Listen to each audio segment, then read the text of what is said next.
Good evening. This is Reporters Diary, and you're watching us live on the Eco of India's Facebook page as well as on its YouTube channel. Now, before we move ahead with our team of reporters, let me bring to you the major points which are in news today. Former Congress President Rahul Gandhi today dubbed the new agriculture related laws a death sentence for farmers and said that their voice has been crushed both inside and outside parliament. In a tweet, Rahul has said, "Here is a proof that democracy is dead in India." It may be mentioned here that a group of 15 to 20 people set a tractor on fire at India Gate this morning as a part of protests by farmers and opposition parties across the country over the contentious farm legislations. However, the BJP attacked Congress over the incident and said that it has shamed the country with drama aimed at misleading the farmers.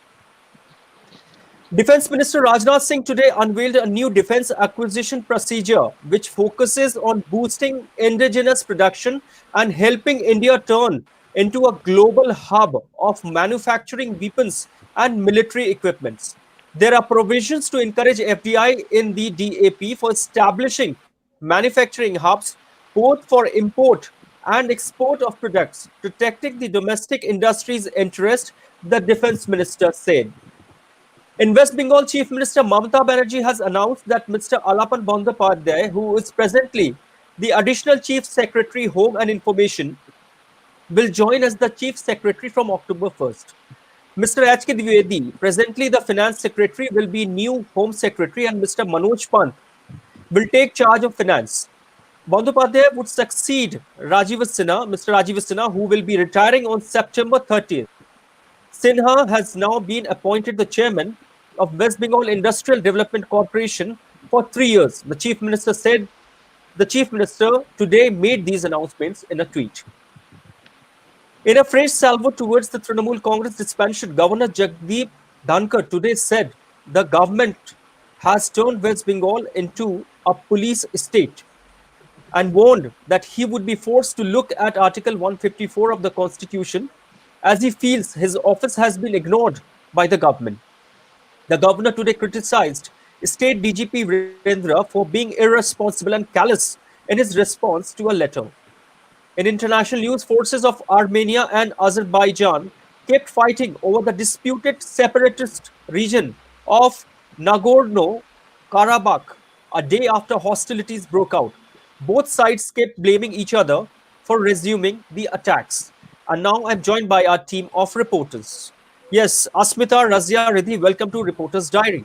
Let's start with Asmita. What all is happening, Asmita? Hello, Safi. The first story that I bring from the hills is that the beautiful tourism spot Yangon in South Sikkim has been adjudged the most innovative tourism product at the recently held Himalayan Hospitality and Tourism Award function held at Gangtok. In another development, Chief Minister Mamata Banerjee today has gone to Shiliguri, where she will be having an administrative meeting both tomorrow and day after tomorrow. Incidentally, it was almost 8 months ago, Safi, that she last visited North Bengal. Thank you, Asmita. Yes, Riddhi, what all is happening today? Hi, Safi. The first news for our viewers is that police today arrested 4 Bangladeshis from Birbhum district who have alleged to be contractual killers. According to SP of Birbhum, Shyam Singh arrested people who had supari or what you call as contracts to kill a senior TMC leader. However, the police have not given the details of this.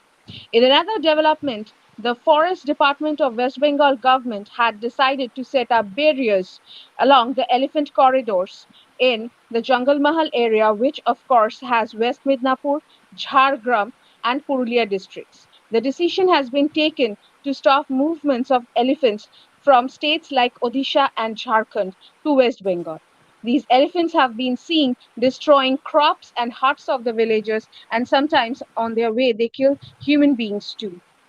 That's all from my side, Safi. All right, now we move on to Port Blair. Yes, Razia, what all happening in Port Blair? Shafiq, good evening. As I highlighted last week about the outsourcing staff of Jila Parishad, so till date nothing fruitful has come for to them, and these staff has been going to. They are regularly visiting office, and the rooms are locked. But as per the Adhyaksh, the senior administrating officer assured to take necessary action in this regard, and he also assured that he will release the salary of these outsourcing staff. So they are visiting on regular basis. So the another one is opening of tourism spots in Andaman Nicobar Islands. On 27th of September, finally the decision has been taken to open few tourist destinations in Port Blair, and the sanitization work has been done at Cellular Jail, Anthropology Museum, and a water sports complex.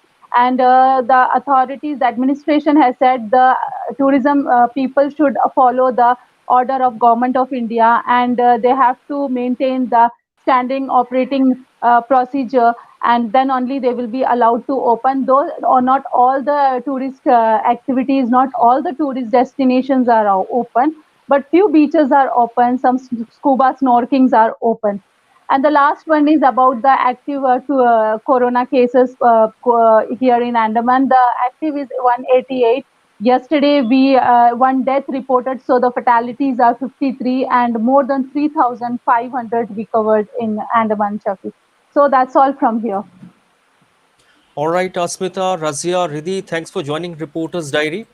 Viewers, this is all we have this evening in Reporters Diaries. Please do join us tomorrow again on our YouTube page or on our YouTube channel or on our Facebook page at 6:30. This is all we have for now. Thanks for watching.